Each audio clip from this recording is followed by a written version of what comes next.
This is for the win from 29 from the right hash.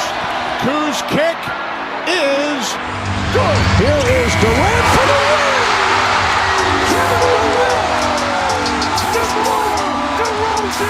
James for the win. It's gone. LeBron James at the buzzer.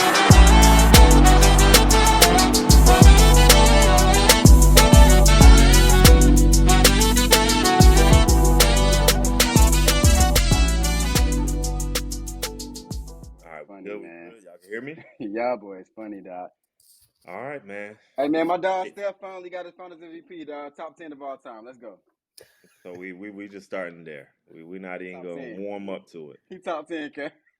He's top 10. Hey, man, first of all, like, can we do this the right way, man?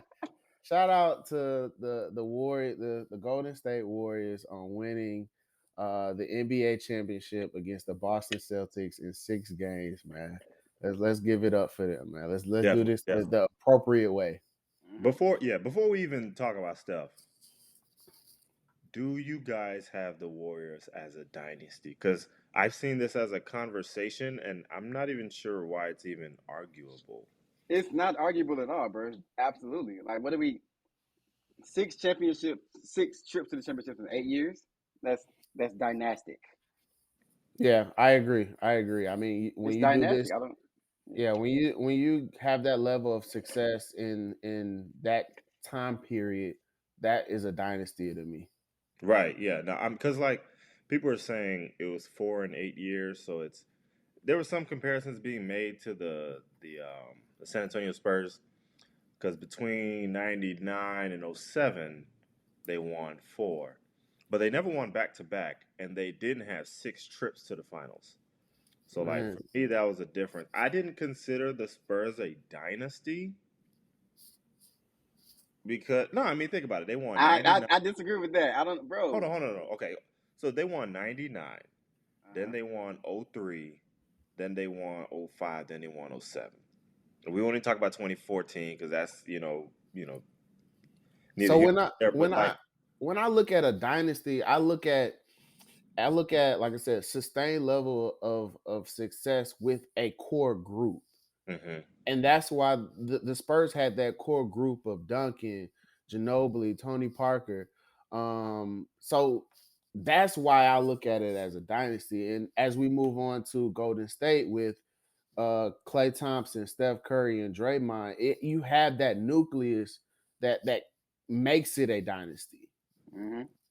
Okay, but so now Tony Parker and Ginobili weren't on the 99 team. So they were on the 03, 05, 07 team. They won a championship every other year. But they didn't have David Robinson towards those other championships as well. That's what I'm saying. Like, they're a fringe dynasty to me, but it was still continuity there. It was still, you still had Tim, and you still had Pop. So it's like they still had the continuity there to consider them a dynasty, bro. I think they're still a dynasty. It's not enough variables. Okay. Yeah, just for me personally, like I felt like I never felt like with a dynasty, I feel like there's a run where like you feel like a team runs the league. And the Spurs felt like a really, really good team that won some championships. But for me, I don't knock anybody that has them as a dynasty. Because like the Celtics of the 80s, I don't think that was a dynasty. They got 3. And I think they lost 2. They went 3-2. Like, to me, they weren't dynastic. But now the Lakers in the 80s, during Magic's run, they had 9. Like, Magic went to 9 finals and won 5. So, I had them as a dynasty. Obviously, the Bulls. So do you have the Patriots as a dynasty? Because the Patriots went some years without winning the actual Super Bowl. The Patriots won 3 and 4 years, though. If I'm not mistaken. The Patriots dynasty starts with Tom Brady. They went before Tom Brady got there. I don't consider them a 20-year dynasty. Okay. I don't consider them a 20-year dynasty. Football's a little different too. If you win back-to-back in football, Super Bowl is not easy to win a Super Bowl. Right. It's not easy. It's harder to win a Super Bowl than it is to win an NBA championship. Right.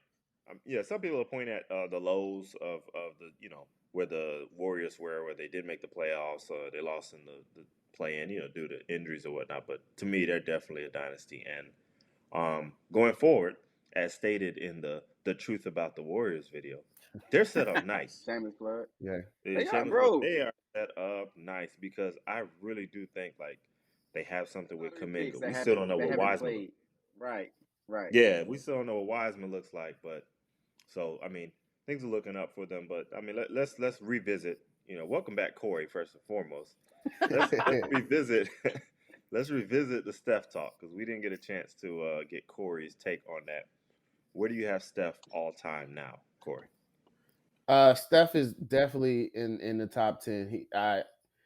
You have to put him there for his level of success. The what he's done for the game in itself, he's done for the 3-point shooting and how you have to spread offenses out. I mean, even playing off ball, how he does, running around, getting open.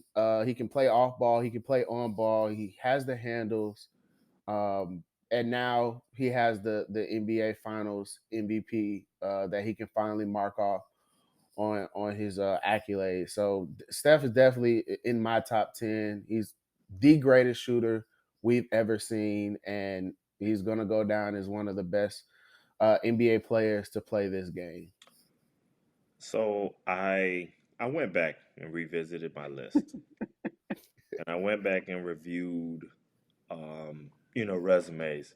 So I redid my list. If I'm including Bill Russell and Wilt Chamberlain, I have Steph 11. If I'm taking them out, I got Steph 9. But Steph has a chance to move up considerably if he wins another championship or if he wins another MVP. Last time I said Steph wasn't close to Kobe, and I'm still going to stick with that due to all the defensive, first team appearances. Like all over Twitter and all over the internet now, I think a lot of people are like, we're getting to a point where it's MVPs, rings, and all-star appearances, and that's it. Yeah. And if it's close enough, like, so I heard people saying, well, he's knocking on Kobe's, front door, and I'm like, I don't know about that. If Steph wins another championship, then he's which is like possible, very possible, extremely which is possible. very possible. Yeah. He very well could be right there with Kobe. He still doesn't have the all defensive, but he has 2 MVPs to Kobe's 1. And a unanimous MVP at that. Right. Then there's weight. There's definitely weight on that, 73 win team and all that. But Steph is closer than I thought he was. He's closer than I thought he was. I was thinking 13, 14 when I was looking at it. I had him put him past Dream and Oscar, if he wasn't already by them. I think another championship Steph passes Shaq. But I think after this finals, I really hope that the media and these sports analysts, we can get away from this whole mantra of Steph can't take a team to the finals. He can't take a team and all the way. Like he has showed that time after time after time. Right. And it's been well documented that Steph could have gotten the MVP years before. Right. 2015. So we got to cut that narrative out that Steph can't take a team to the finals and win the championship. He's done that numerous times. This just kind of solidifies it because he officially has an NBA Finals MVP to his resume now. And so we need to cut that out. And just to like, Draymond's been talking about the new media. If you follow his podcast, I'm with that because the old media creates narratives and then uses confirmation bias to like push it. So like to me, the idea that Steph didn't play well in the finals, like that being a narrative, was ridiculous because he played well in just about all his finals except one. It's kind of like in this day and age, there are still people that think LeBron's not clutch. Game 4 for Steph, that was his. Like we're gonna remember that because they were looking at 3-1. They were, eye to eye with 3-1, down 5 with 6 minutes to go. And, he takes off. Looks like we lost somebody, but we're going to keep it moving. So, yeah. All right. So, we had a discussion about the Celtics earlier this year. The topic, I want us to be clear. The topic was, can Tatum and Brown work? It wasn't, can Tatum and Brown win a championship? It was, can Tatum and Brown work? Mr. Wright, Corey Wright, you stated that they could not work, or you needed to see more. And all I said was they need a point guard. You feel like they can't. I feel like they can work. You said there was talent duplication, blah blah blah blah blah. So I am giving you the chance to make amends for your statements about the Celtics. You have the floor. Okay, thank you. Initially in the video, I can't remember what episode we talked about that. I stated that I would apologize if the Boston Celtics made it to the NBA Finals. I'm doubling down. I ain't apologizing for nothing. Okay, I'm not apologizing for nothing. The Boston Celtics really upset me watching them in the NBA Finals, and here's why. I initially stated that I would like to see Jason Tatum and Jaylen Brown separate. Mm-hmm. And the reason I say that is because I believe that they are too much like the same player. Mm-hmm. And in my eyes, I kind of believe in the mantra, if you have two, you have none. And that just kind of goes across any sport. If you look at football, you have two quarterbacks, you have none. That's why you always see a big name quarterback as your starter and just a no name as your backup. I get that. Because there's going to be controversy. I'm going to annihilate this point, but continue. Whatever. There's going to be controversy of whose team is it? Is my team? Is your team? Whatever the case may be. So as far as their performance in the NBA Finals, I mean, we saw turnover after turnover after turnover with specifically Jason Tatum. I mean, these are your ball handlers. These are your playmakers. These are your quote unquote superstars. And we're seeing them turn over the ball at an alarming rate. Also, we talked about their defense, right? We harped on this was such an elite defense going starting off from the All-Star break when they turned their season around and they went on this tremendous run to get themselves into the playoffs and go through the Eastern Conference and get to the NBA Finals. We didn't give this much credit to the Warriors defense, which I feel like the Warriors defense needs an extreme amount of credit. That in every single win that the Golden State Warriors had, they held Boston Celtics to under 100 points. Every single win. Golden State Warriors need their credit in terms of their defense. Also, my last point, I feel as though the Boston Celtics, not necessarily, I don't want to call it a true fluke, but I'm not going to call it a true fluke. Let me tell you something. Hold on. Hear me out. You really got to be careful. Whoa! Hey, hold on. First of all, we didn't make it to the NBA Finals. Okay, all right. So all we did was go to the Eastern Conference Finals. But let me get to my point. The Boston Celtics in the first round went against a Brooklyn Nets team that Kyrie Irving barely played the entire season because of the vaccine mandate. So they didn't have any chemistry, and they end up sweeping them. They played with a team, Ben Simmons, that did not play a second for them. Next round, they go on to play the Milwaukee Bucks, who I had going to the NBA Finals without their second best player and their closer in Chris Middleton. I think if Chris Middleton is in that series, they do not win that series at all. I think it's done in 6 games, if not 5. Now they go on to play the Miami Heat, in which Jimmy Butler has bad games in game 4 and 5 or 3 and 4, two of those. And they come a Jimmy Butler missed 3-point go ahead shot from getting kicked out of that series.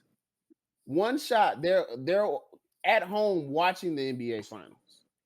All right. So in my opinion, It was a fluke of a run. And I'm going to say this is my last statement. This is my last statement, and you guys can have the floor. The Boston Celtics will not win a championship with Jaylen Brown and Jason Tatum on their team at the same time. Woo! Are you finished or are you done?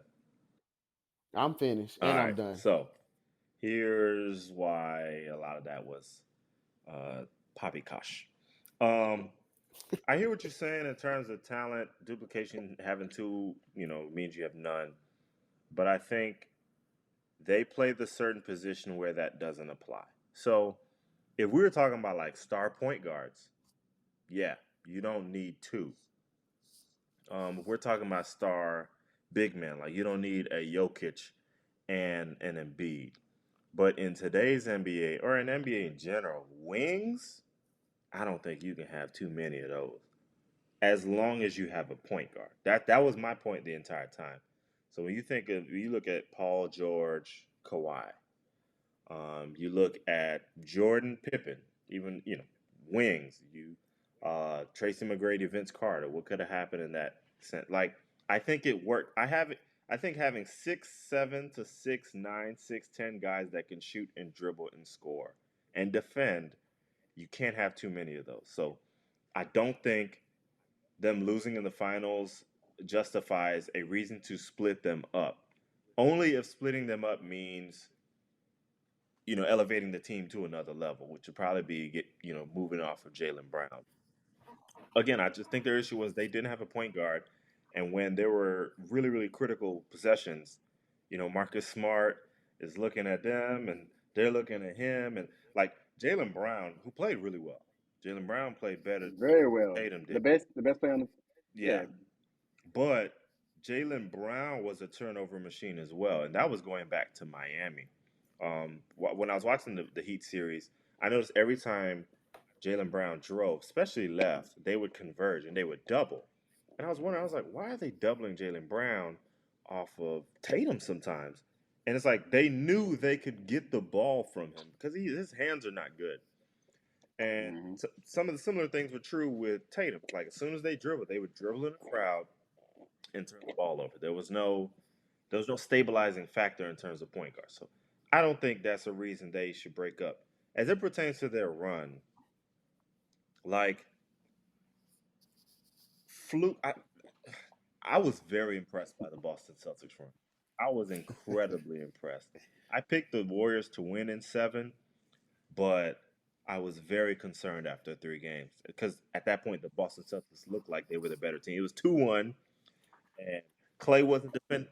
So let me ask you, barring let's say injuries not included, can you see the Boston Celtics going back to the NBA Finals next year? I'm gonna get to that.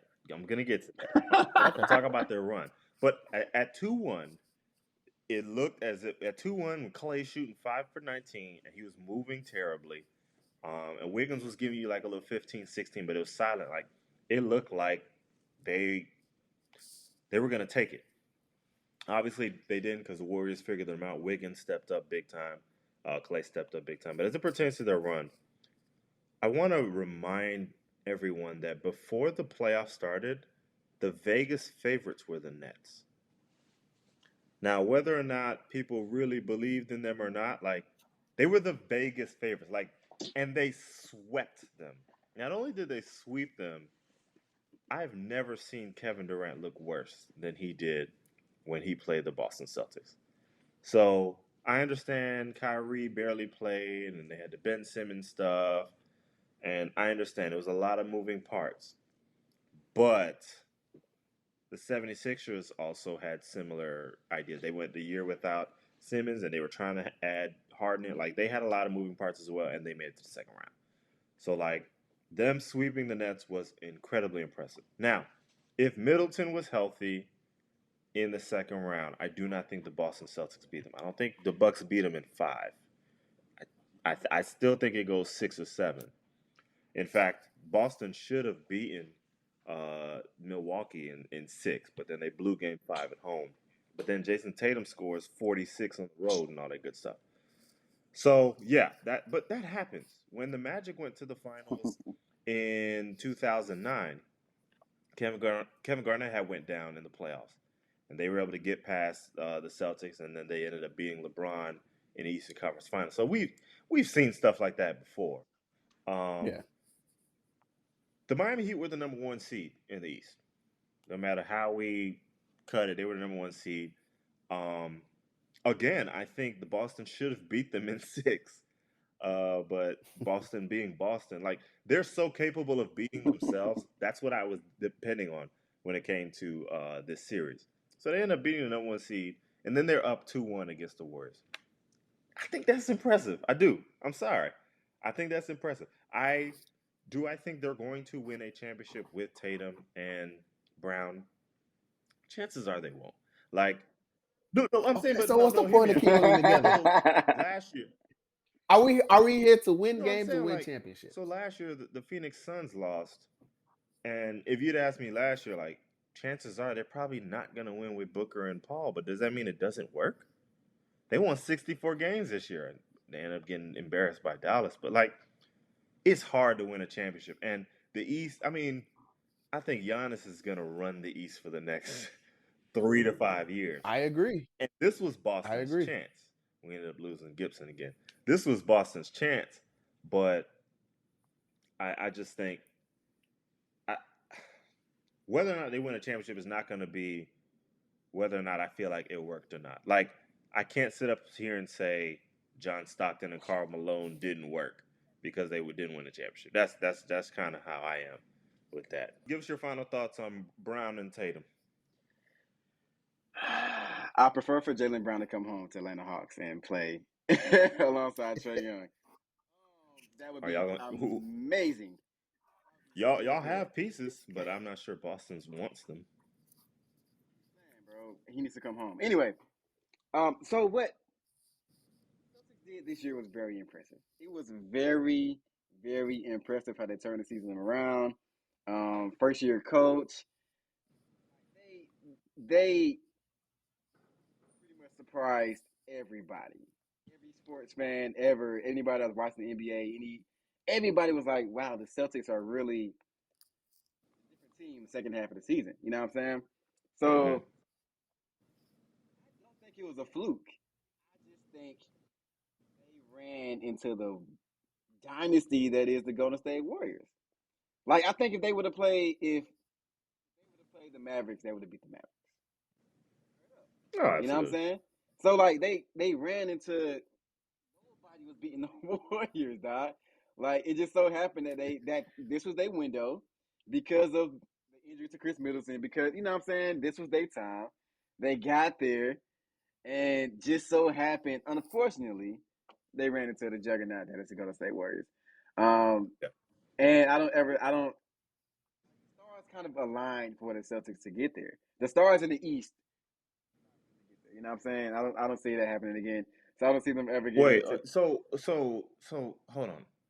Now I don't want to go too long with this. But when you say stars align, like they hold on. Remember, they also have some help. But yeah, but like remember, there were teams tanking the last 2 games so they wouldn't have to play the Nets. And Boston was the only team that had the guts to actually play through the regular season to where they can get to that number 2 seed. If you look at their path, Nets, Bucks, Heat, it couldn't. I understand. There's the Middleton piece. But outside of the Middleton piece, it actually couldn't have been any tougher. Because, the Bucks had the Bulls in the first round, and that was a joke. So, I mean, the Middleton thing is huge. Don't get me wrong, but like, I'm in a couple group texts, and they're talking like, the Celtics lucked up. I think we gotta ease up with that a little bit. Yeah. But I mean, you still have the mantra of luck is the residue of design. Okay, it's still a little luck when it comes to sports. You still have. I mean, the Warriors and like to Antoine's point, the stars did align for Boston to get to the finals. If we can make the case the stars aligned for Warriors more. So in my opinion, they played the worst team in the playoffs in the first round, the Nuggets.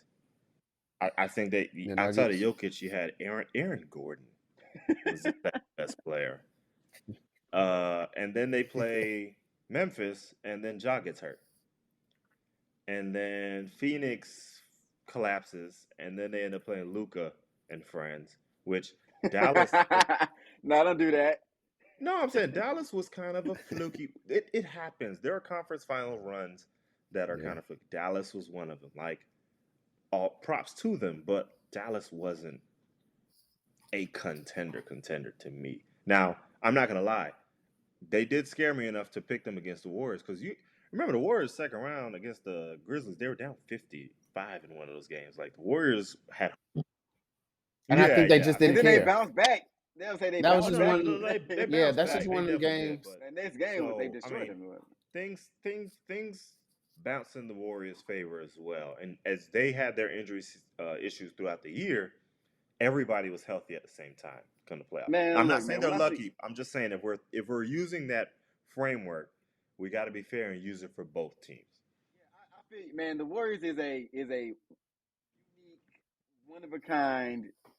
There's no other team has been built in like the Warriors in the history of the NBA. Like Okay. no other team. I don't know, man. Like as a basketball fan, I just love how the Warriors did it, bro, and how they continue to do it. Like They're Spurs 2.0. Now the Spurs now with I 3-point I shot. do have a I do have an issue, and I hope moving forward we can get out of this whole I'm another Mamba mentality. That got to go. That got to go now. Well, can I speak Hey, on people that? going Jason in on Tatum. Jason. Can I People speak going on in that on though? Jason Tatum. Dog. Jason People been Tatum going got to in on go. Jason Tatum. Devin Booker, Well, that got this Mamba hold on. mentality, bro. People been going in Like, on can we Jason. Dog. can just be you? No, but see, here's Be the Jason thing. Tatum. Jason Tatum and the Kobe comparisons are problematic for a couple of reasons. But Devin Booker and Jason Tatum have never said, "I'm Kobe. I have Mamba mentality." Like He wore a Jason band that said Tatum 24.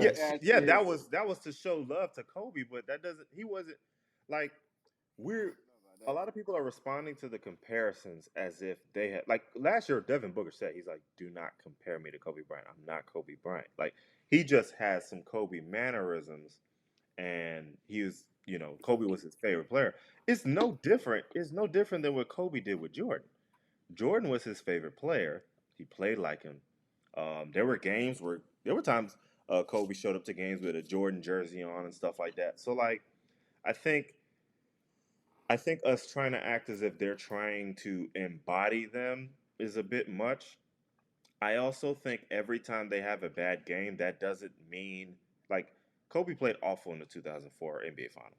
He averaged similar to what Jason Tatum's doing now. He averaged like 22 on a terrible percentage. But bro, what are you doing?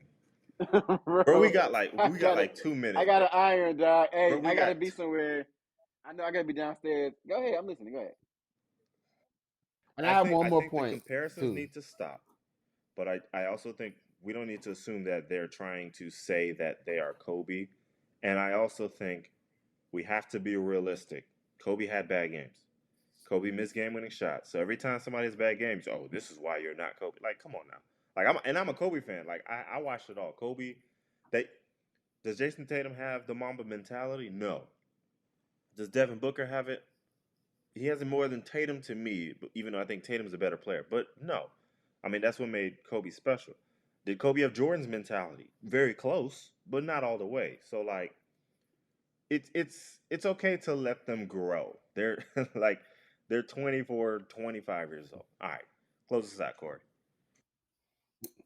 All right, so closing us out, man. Again, shout out to the Warriors, your NBA champions for the 2022 year. And I just want to say, moving forward, that the NBA is in great hands, man. This whole mantra of LeBron, when LeBron leaves, the NBA they don't know what to do. I mean, we watched a great playoff run where we saw teams like a young New Orleans team go up against Phoenix and push them to 6 games. And we don't know what we're going to see with Zion when he comes in. We saw a Memphis versus Minnesota series that was very entertaining to see. We saw we saw a Milwaukee versus Boston series that was really great to see. We saw Dallas upset Phoenix in the playoffs, number 1 seed. So we also saw Miami literally one shot away from kicking Boston out in a game 7 situation, a go-ahead 3. So the NBA is in great hands with its superstars and its stars and its all-stars. And I can't wait for the next season. My way too early prediction is Warriors versus Bucks. I'm leaning Warriors, but I do want to say the Bucks. But if I had to pick today, my way too early prediction is the Golden State Warriors will repeat next year. All right, we'll leave it at that. Until next time. Thank you for joining us on the For the Win Vodcast. Make sure you follow us on IG at For the Win Vodcast, on YouTube at For the Win, on Apple Music, on Spotify. We are everywhere. For the win. And we out. Peace. Yes, sir.